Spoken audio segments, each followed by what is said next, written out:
Chris, Yo.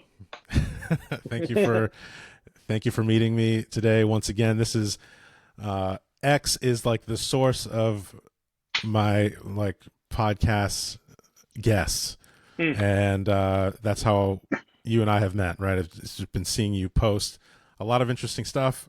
I listen to your podcasts, Pips and Pivots, No which shit, you and my mom. yeah, So right. There is two of us, and I'm also proud of you. thank you. Thank And you. it's a cool subject matter too. Like Yeah. I'll admit it's only been a few episodes that I've listened to, but the one that I was intro to was like making the pivot out of sales. Is that like Yeah. the overall theme of the show?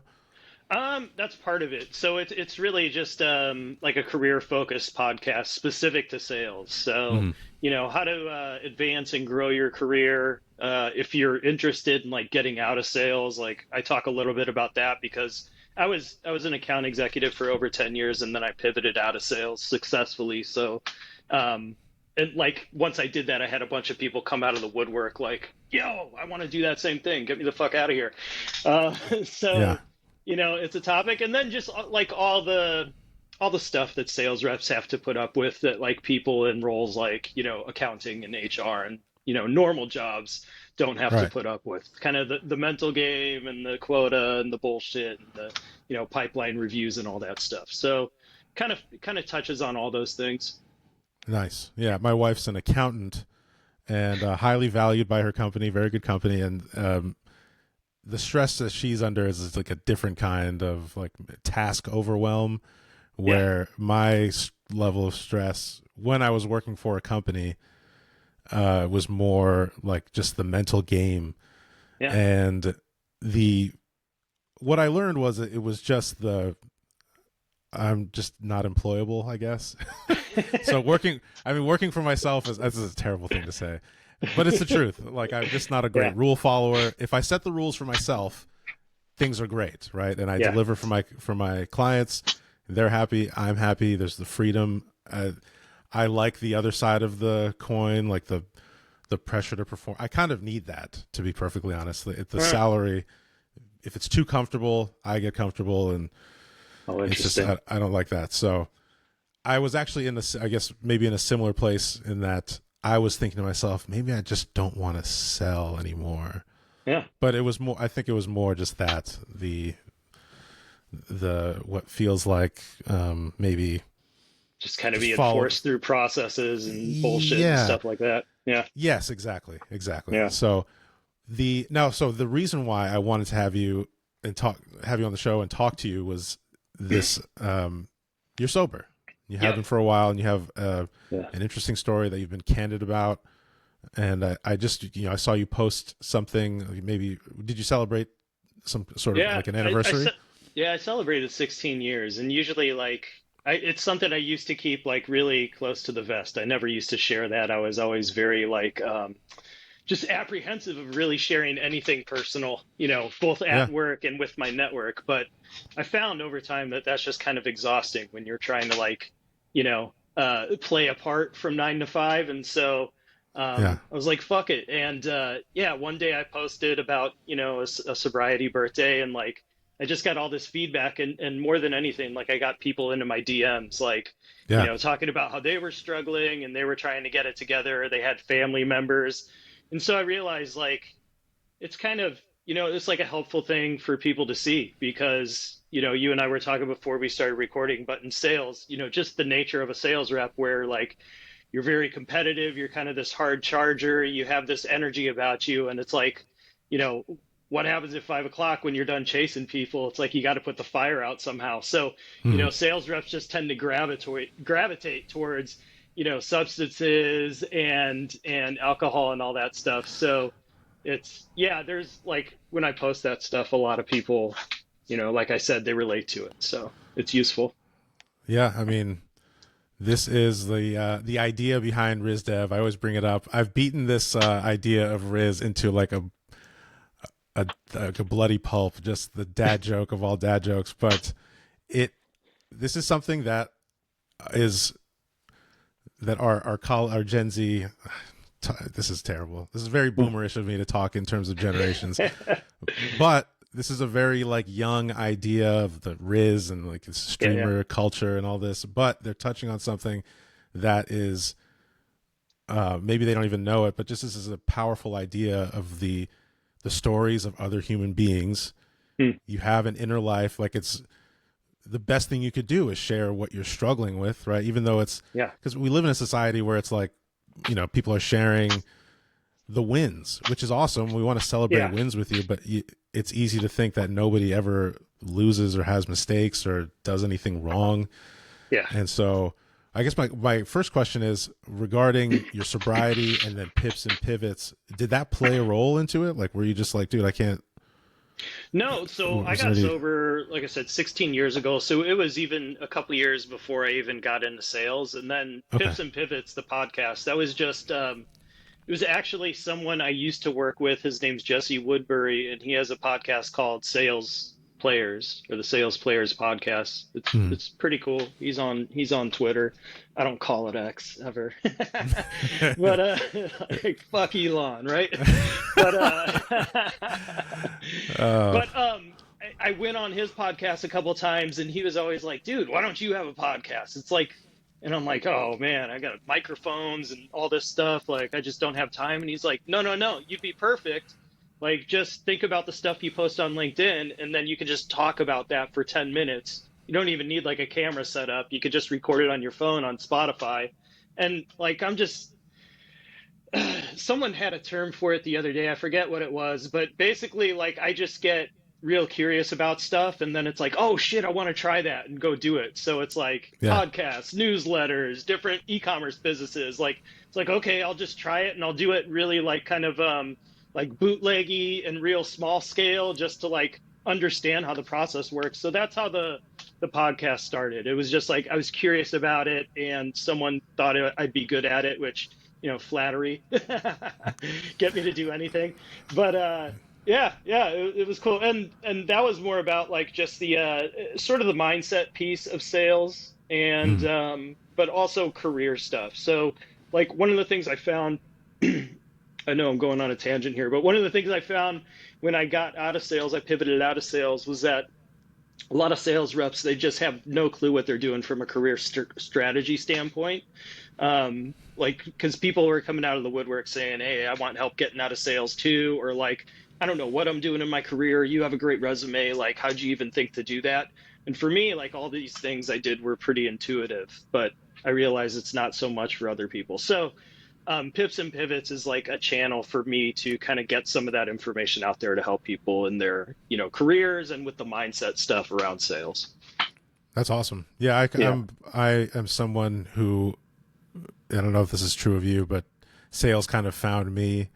Yeah. I went to culinary school for a little while and then dropped out, and yeah, it's fine. It's fine. I've learned more from YouTube than I had, from an actual class in school, but also because I wasn't in it for very long. But there was a ton of resources, like just online, to learn to cook, as a side note. But sales kind of found me. I was, I just like was getting in trouble, not even big trouble, just like was working in restaurants, bartending, DJing, which was fun, and smoking a lot of weed, which is also fun, it was at least. And just like got myself into like this situation where I was back at my parents' house, which is nothing wrong with that. It's just that I was not anywhere where I was picturing myself as a 24-year-old. I'm like, I'm not doing the things that I want to do. And so I met a guy named Josh, and he was basically like, dude, how do you want to live your life? Like the question of like, what do you want to do when you grow up? Yeah. Is not a great one. It's just not, it's like an outdated question, right? Yeah. Maybe in 1900 or 1950 or something. But now there's just so many things to choose from. You should just pick your lifestyle and reverse engineer into that, right? And that makes sense to me. And so he was like, you should just learn how to sell. It's low barrier to entry. People appreciate effort. And I was decent at it, right? And I'm always learning and getting better. Anyway, I'm ranting now.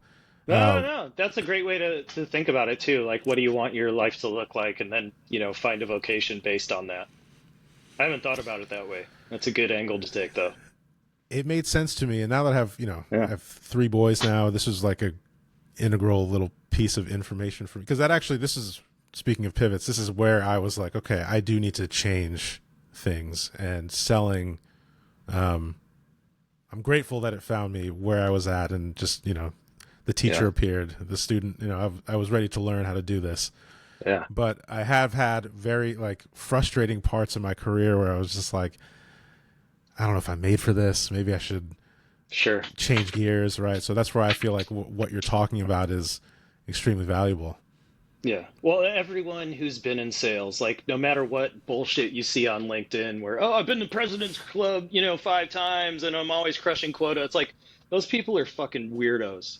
All right? Those people are freaks. If you're Yeah. regularly getting those types of results, you're a freak and you're doing things that really can't be replicated by most sales reps. Like most Hmm. sales reps are really, if you're in this for a career length of time, like you're gonna hit some real low valleys as well as those peaks, right? So you're going to have those dark times where it's like, man, can I even freaking do this? Like, like those types of questions. So, Yeah.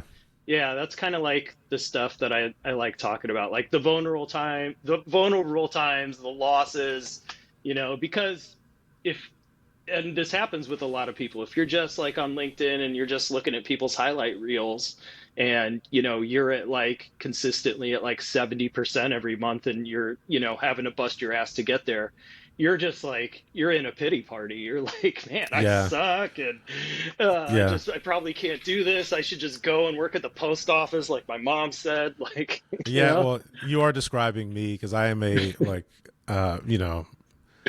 I'm not very disagreeable. I'm a very agreeable person, and then partly Uh, like kind of neurotic.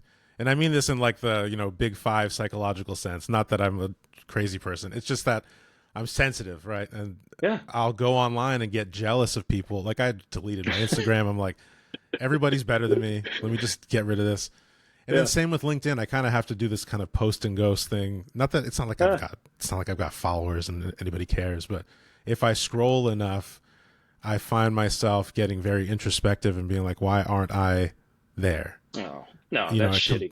Yeah. comparing myself now to somebody who is further down the road, right? And it's Yeah. just not fair for myself. And I've been getting better at that. But this sort of thing, kind of bring it back to this sobriety thing. Yeah. I like to drink. I Yeah. was so here's a brief thing. I just finished Oren Klaff's Flip the Script. Hmm. Awesome book. Learned a lot. Alcohol is like a character in the book. I don't know if Okay. anybody notices that. I don't know if you've read it before or know who Oren Klaff Uh, is. no. Like a master sales guy. I can't remember. I'm sorry, I can't remember his other book's name. Pitch Anything. Hmm. Very good books. But in this book, like you can ignore the alcohol. But I was just, leading up to this podcast, I was just thinking like he Yeah. mentions beer like maybe 20 times, and then alcohol another couple times, and that's fine. Hmm. I'm not judging him. I Yeah. just think that's just what a sales guy's life could look like, right? And he's very high level, multi-million dollar deals Hmm. and all that stuff. And it just seemed like that is this acceptable kind of, and not with, this is Oren, if you're watching this, which you're probably not. I'm not. This is not meant to be like a judgment on anybody who likes to have a few beers Yeah. after work. But there is this like, at what point am I tipping into this is a little too much Oh, versus sure. this is leisurely? Is it a Yeah. crutch? Is it not? That's kind of the line I sit on, where I can easily, Mm. while I'm doing admin, just polish off a bottle of wine, Yeah. fall asleep in my chair and like get up. Oh, it's like maybe I should go to bed, Yeah. and I don't, was that what it was like for you? Or, Well, no, like I was gonna die or oh, quit drinking. So I okay. took it all the way to the end, and I was just too chicken to die. Like I was like, oh, my mom Yeah. and sister would probably be pretty sad. So it's like, all right, I'll get sober. I'll just pay a bunch of money and go to rehab and do whatever they tell me. Yeah. Uh, Yeah, so that's what had to happen with me. And like I lost like everything. It was during 2008. So like Mm, uh my wife had left like 3 years prior. Then I lost my business. I went bankrupt. I lost my house. Like it got foreclosed on, like just everything. Really lost everything. yeah. And it was just like fuck, like it's sink or swim. It's like, am I just gonna, like if I would have kept drinking, I probably would have died within 2 years. And then it Hmm. was like, so I knew I had a severe problem for a long time. I grew up in an alcoholic household. So like my parents were alcoholics and I knew there was like a hereditary type element. And so it was always kind of on my radar. And then also like I could just remember like, the first drinks I took like in junior high and just that feeling of relief where it's like, oh, like I need Oh, to do a wow. lot more of this, like I need to pursue this. This is curing something in me, at least momentarily. And so and like recovery was always kind of floating around in my world, like because of my dad and people trying to get him sober and all this stuff. Hmm.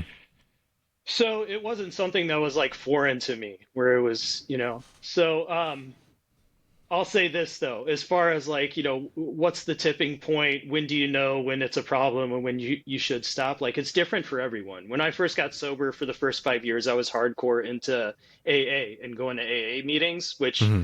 I recommend anyone do. It's free. If you're curious, go check them out. And like there's no obligation, there's nothing, you're not, it's not like Scientology where you get your name put on a list and they fucking like Yeah. hound you for the rest of your life. It's Yeah. a really innocent and good natured program and organization, and it does work. But so when I was new and I would go to AA meetings, I mean, you would have like biker dudes with like white supremacy tattoos talking about like, oh, they used to do all this meth and they got down to like 115 pounds and their Wow. teeth were falling out and like, all this stuff like really hit like low bottoms. And then you'd have next to them like this soccer mom, like dressed really nice, talking about she'd drink 2 bottles of wine, and one night she passed out on the couch and she didn't get to tuck her kids in. And that was the thing that Oh, did it for yeah. her. She was like, I miss bedtime and I can't do that. And so, yeah, they say like you can choose wherever your bottom is. Like you don't have to wait until, you lose your life or you lose everything or, Hmm. you're beyond fucked up. Like you can choose when to stop. And then here's the thing I'll say. So if you're having a question like, do I have a problem? Is this too much?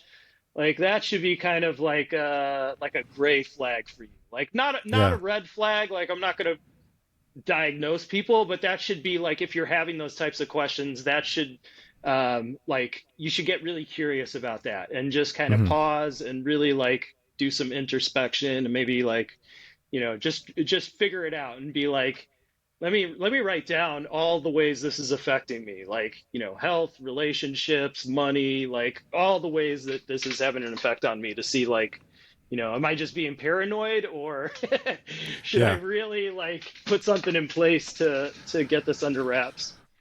Yeah. No, that's good. Yeah. And then again, in the spirit of just full vulnerability, it's just, I have thought about it, right? And Hmm. it's, there's a through line though. It's not like just booze. I really like food. You know what I mean? Oh Like I yeah. could, Yeah. and that's the one thing that I recognize. I really like to. I could impulse buy a thing, and that could be the comforting thing as Yep. well. And so there's And that's like super typical too, by the way. where they all, yeah, that's okay. That was going to be the Yeah. question. Did you notice that there were Oh yeah. that same feeling was in other places also? Anything, if it makes you feel any kind of like way that's different from normal, like yeah, Yeah. I'll typically develop a problem with that at some point. Yeah. Okay. See, that's kind of where, I mean, not that things have, I mean, maybe they have, but Yeah. it's not like they're this big problem, but it does feel hard for me. If it's not like a bottle of wine, it's a pint of ice cream. If it's Yep. not a pint of ice cream, it's like, just a quick McDonald's trip. If it's not that, it's like, man, I want to buy these, whatever, I don't know, Yeah. sneakers or something. Well, Let me go spend so $200 on records or something, you know?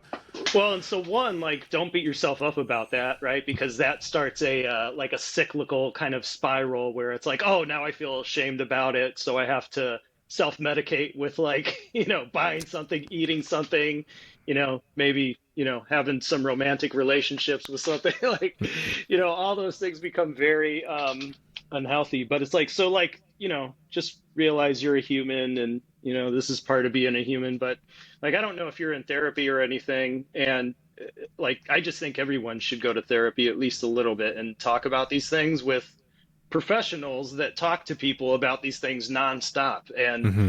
it's, for me, it's like the best money I've ever spent. So Yeah. like when I first got sober, it was AA, and that kind of like opened me up to just being open to things like that.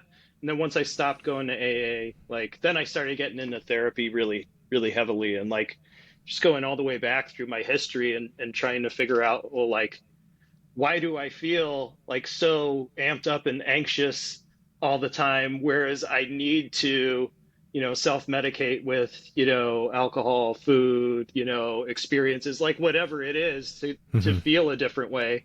And, then you kind of learn about like what trauma does to your nervous system Hmm. and your fight or flight response, and just kind of, things that happen a long time in childhood that just kind of rewired that in like a not beneficial way. And then you start working backwards to see how you can treat it and fix it. And it gets a little bit better, but it's still something that's, it's been with you your whole life. So it's like undoing it is a big chore. But the fact that like you recognize it and you see the patterns, I think that's like the biggest hurdle for a lot of people, because I'm sure you've had this before, especially working in the restaurant industry, where you talk about salespeople being crazy and like in a Oh, party, like the restaurant industry DJ, like they yeah. really get down. So I'm sure you had like a bunch of crazy people you were working with where you would just watch them self-destruct and just do the Yeah. same things over and over again. And it's like, dude, what are you doing? Like, can't you see that you're doing this? Like,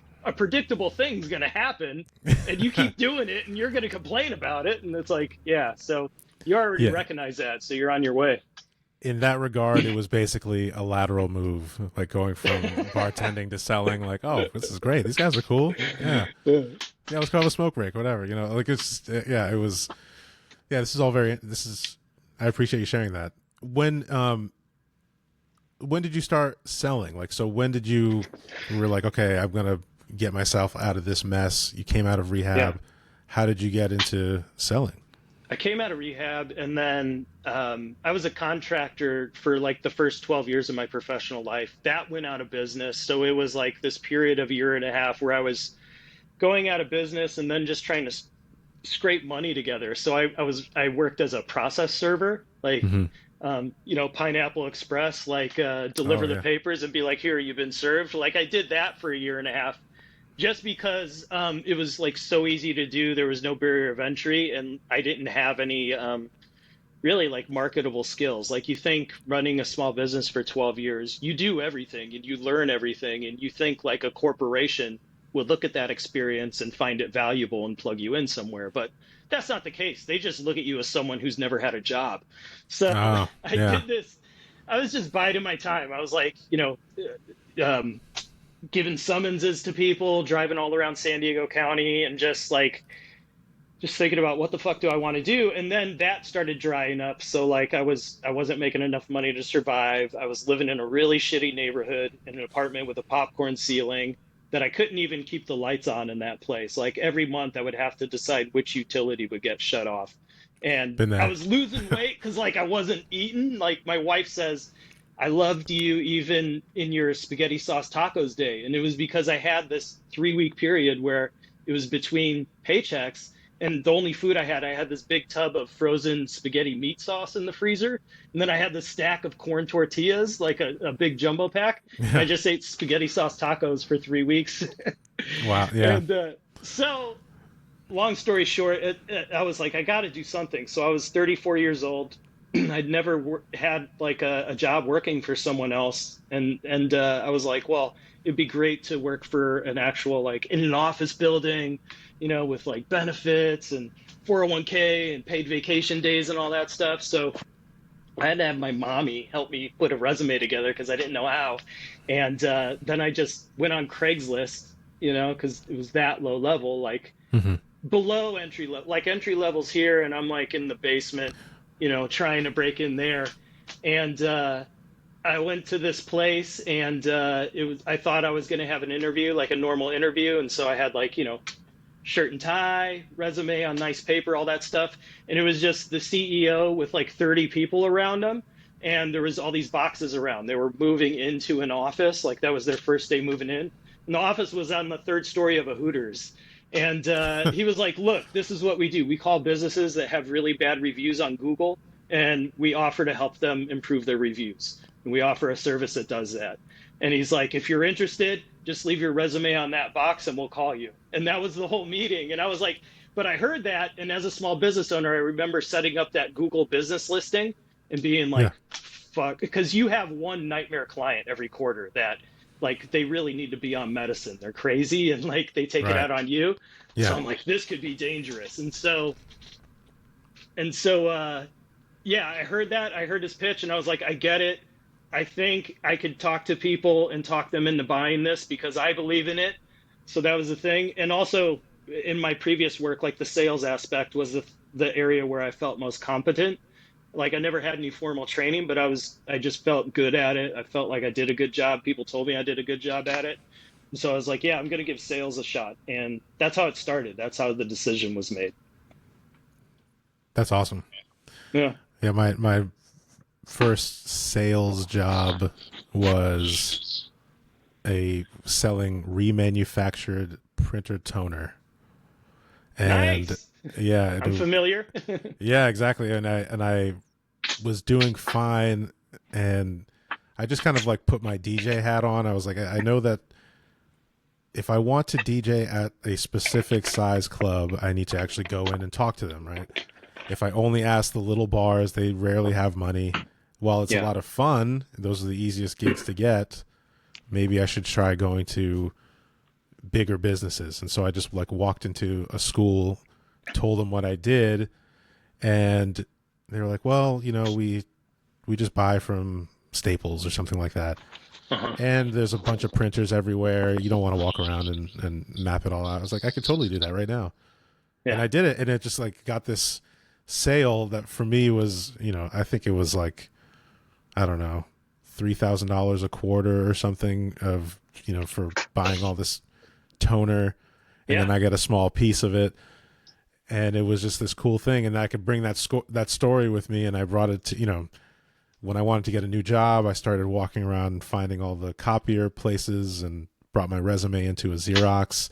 And this guy, Joe Tomer, hello, Joe, gave me an opportunity because I was like, I literally walked in with a resume because that's what my friend Josh told me I should do, because people find it impressive. And I guess he Yeah. was impressed enough to hire me, and he gave me a shot. And I Oh did all yeah. right. Yeah. And then from there, it was just copiers, right? All these different legacy businesses, copiers, payroll, Yep. um, legal, marketing.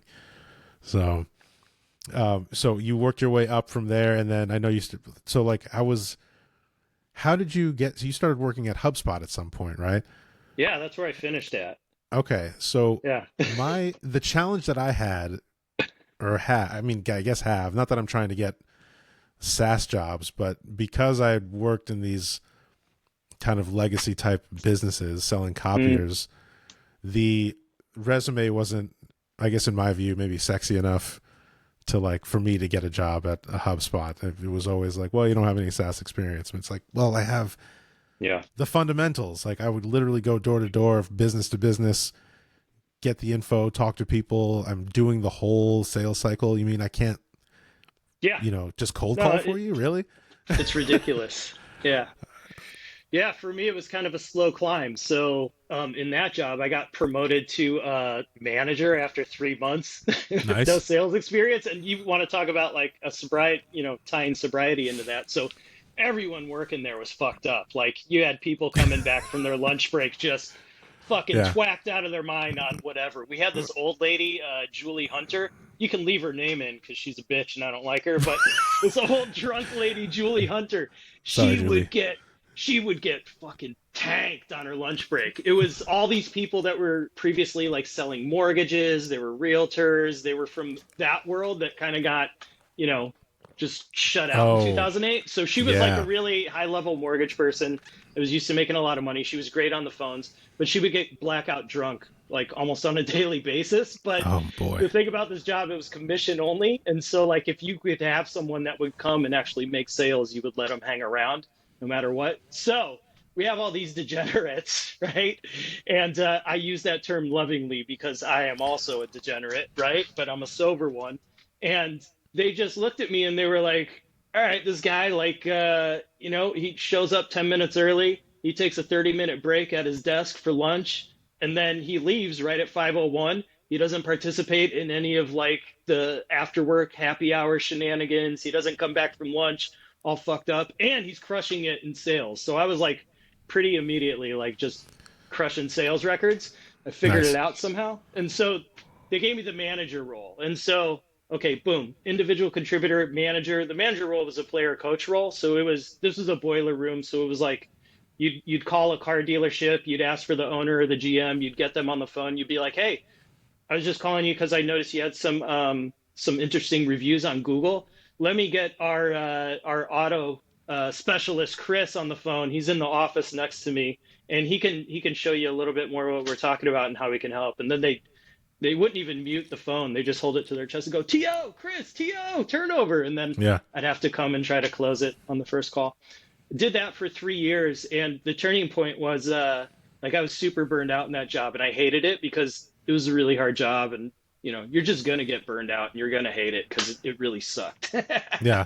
it was Yeah. it was fun. I learned everything, but it was hard work, and so I was burned out. But I had these two reps on my team, or a couple of reps, and they were upbeat, they were positive, they were closing deals hand over fist, and I was like, I sucked up my pride, and I was like, dude, what are you guys doing? Like, how come you're like this and I'm like freaking, just as like burned up piece of meat? And they're like, oh, we listen to these tapes and read these books by this guy Brian Tracy. And Brian Tracy is like this super, you maybe know who he is, Yeah. super old school sales guy like Zig Ziglar. Yes. And like you would get the tapes on cassette and listen to them and stuff like that. So I went on Amazon and I spent $1.58 on a copy of Advanced Selling Strategies by Brian Tracy. And there's a bunch of stuff in that book that I love. And I always recommend this book to people. But the one thing that really stuck with me, it said, to paraphrase, most sales reps that are stuck in low paying, go nowhere jobs are stuck there because they're too scared to try to do anything better and fail. And so when I read that, like it stopped me dead in my tracks. And it was like, yeah, he's got me dead to rights. Like I'm part of the reason I'm miserable in this job is because I feel like I maybe deserve more and I could do better. I'm underachieving and it's just creating like this pool of negativity. And so from there, I started getting serious and I thought about like, well, where do I want to take this? And I'm like, I really like sales. I think I'm really good at this. I want to take it as far as I can. So to me, the tippy top of the mountain at that point, I'm like, maybe I could be a sales rep at Google selling to like big companies, right? So I'm like, okay, that's going to be my goal. So working backwards, like what would I have to do starting here to get there? And it's like, well, they're not going to hire me right away. So it's like, I kept hearing about SaaS, software as a service. Hmm. And I'm like, okay, I got to get into software as a service somehow. And then at the same time, my wife and I were like, let's move somewhere cheaper. If it sucks, we can move back to San Diego. So Austin, Texas at that time, big boom town, lots of SaaS companies. I put my resume together again, sent it out to a bunch of companies, interviewed, and finally got a job at a small e-commerce software. Not as well, it was like 500 people. They were called Volusion. They were competing with a couple small startups called BigCommerce and Shopify, who they were just crushing, and they were confident they were never going to catch up to them. And Yeah. it was pretty Yeah. funny. And I finally had a base salary and benefits and 401k. And I worked there for 4 years. And within there, I had some little small mini promotions. So now I had this narrative to tell with my career where it's like, got a sales job, got promoted to manager, then went to a bigger company, replicated that same success. And then I just needed to make more money. And Evernote was hiring. And Evernote at the time was like a big deal. They were they're largely regarded as like the first dead unicorn, like the first unicorn that Oh, didn't go public.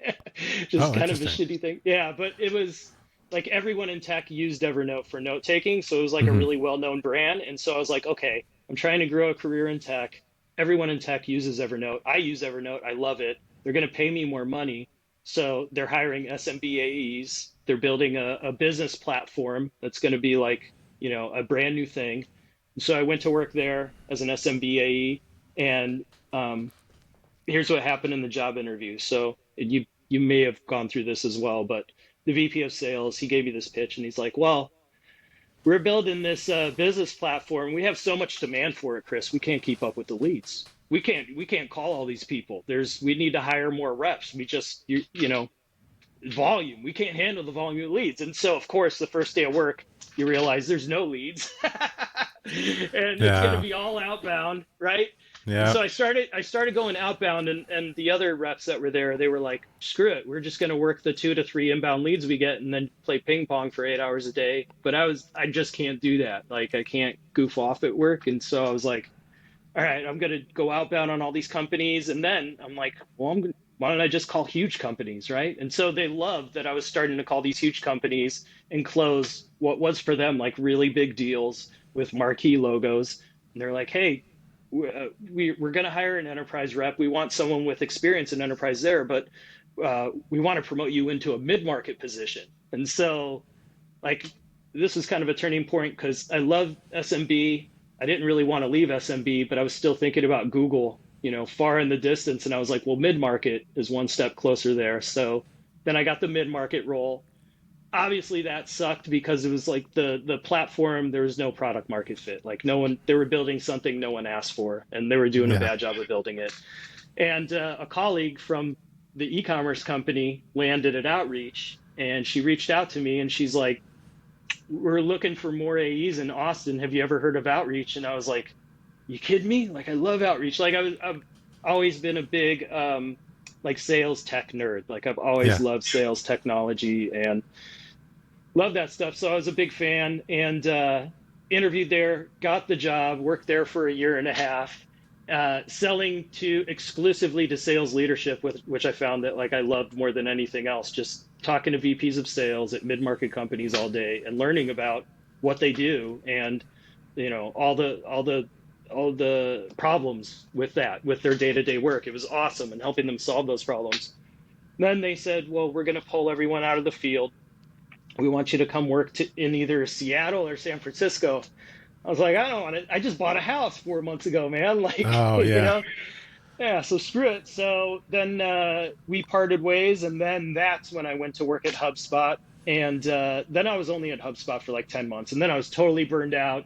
And I just told my manager, I can't sell anything to anyone ever again as long as I live. Yeah, I remember that. Okay, I was wondering if you were going to get to that part because I listened to that on your show. I was like, "Good for you, good for you." I, I've I had a couldn't do similar it. conversation with a company. Like, dude, I just can't do this. And it Yeah. wasn't. I thought it was selling again, like I said earlier, but it was more so just the I don't know the systems, like the huge company. I don't really Mm, matter. All these things, right? And so, wow, what a story! That's awesome. thanks. That is awesome. And and for me, like I knew it was selling because, and like going back to alcoholism and just kind of that trait of, always trying to self-soothe with something. Like that would carry over in my work too, where I would just like I would work Saturdays and I Mm, would just like go hard and like, and I really just burned myself out. Like I worked too hard for too long and I got to a point where it was just like, man, it's just, I'm done. Like yeah, I'm done with it. It's done with me, but I still love everything sales related. I just didn't want to carry a quota anymore. And yeah, I didn't want to have to sell to anyone. And so like I took 7 months off work and just goofed off and I landscaped my yard and watched The Handmaid's Tale. And I just nice. thought about like, what would my dream job be? And I just listed the stuff out. And it was like, if I could just goof off with like sales engagement platforms and if I could just help people like, figure out their targeting and their cadences and stuff like that. And then I just got lucky and fell into consulting, and it was like the most natural progression. And it's been a dream job, and that's what I've been doing for almost the past 4 years. That's awesome. Yeah, I got really Very lucky. nice. Oh, I mean, you worked for it. That's great. Yeah. Yeah. But that Oh, thing, like, like I was aiming for Google, but I came up short. But I'm starting to talk about this more and more, where it's like, I found that like a lot of sales reps, they don't have like that kind of pie in the sky, like, North Star driving them. They fall into this thing of like, oh, I just need to get to enterprise sales and make more money. And they end up somewhere where they never would have chosen to be ultimately. So hmm. with me, like, yeah, I didn't get to Google, but it's that thing where it's like you shoot for the moon, but you fall into the stars, and so you're still in like a good place. So it's like I still, I look back on my sales career and I'm like, I'm pretty impressed myself considering like I never finished college. My first sales job was like that really low grade commission only, boiler room job. And Yeah, then to be able to get to like, Evernote, Outreach, HubSpot, that little run in my career, that was pretty cool. that's awesome. Yeah. Before we close out, I want to ask about your property. Oh, the land? Yeah, that's all. Yeah, yeah. So how? Talk to me about. So you were a contractor, like you work in construction. So you know how to. Are you going to build like a log cabin and like A have? little bit, yeah. So I was a painting contractor, so that's Oh, like a okay, okay, really light trade, like not super technical. But I was always around the trades. I love working with my hands. I do, like I remodeled our bathroom here at the house, so yeah. like I'm always doing stuff like that. And I forget why I even wanted this, but I don't know. I just wanted like a chunk of land to fuck It's around like with, and so I yeah. think it's something that I do. Like I want. So my whole I live in Seattle area, but Oh, I'm from it's the beautiful. Northeast, and yeah, it's nice. I mean, right now it's cloudy, but the Northwest is gorgeous. But Yeah. since my whole immediate family lives in New England, Mm, my wife and I, we've always just talked about like, okay, we can buy like let's get a piece of land over there yeah. and buy a house and just have two homes. I mean, Oh, one home in Seattle area is insane. One home yeah, in yeah. central Connecticut is incredibly inexpensive compared Huh. to and it's really nice. And you get like a half an acre with this house that was built in 1850, Yeah. and just like very easy living. Connecticut's like a really big suburb.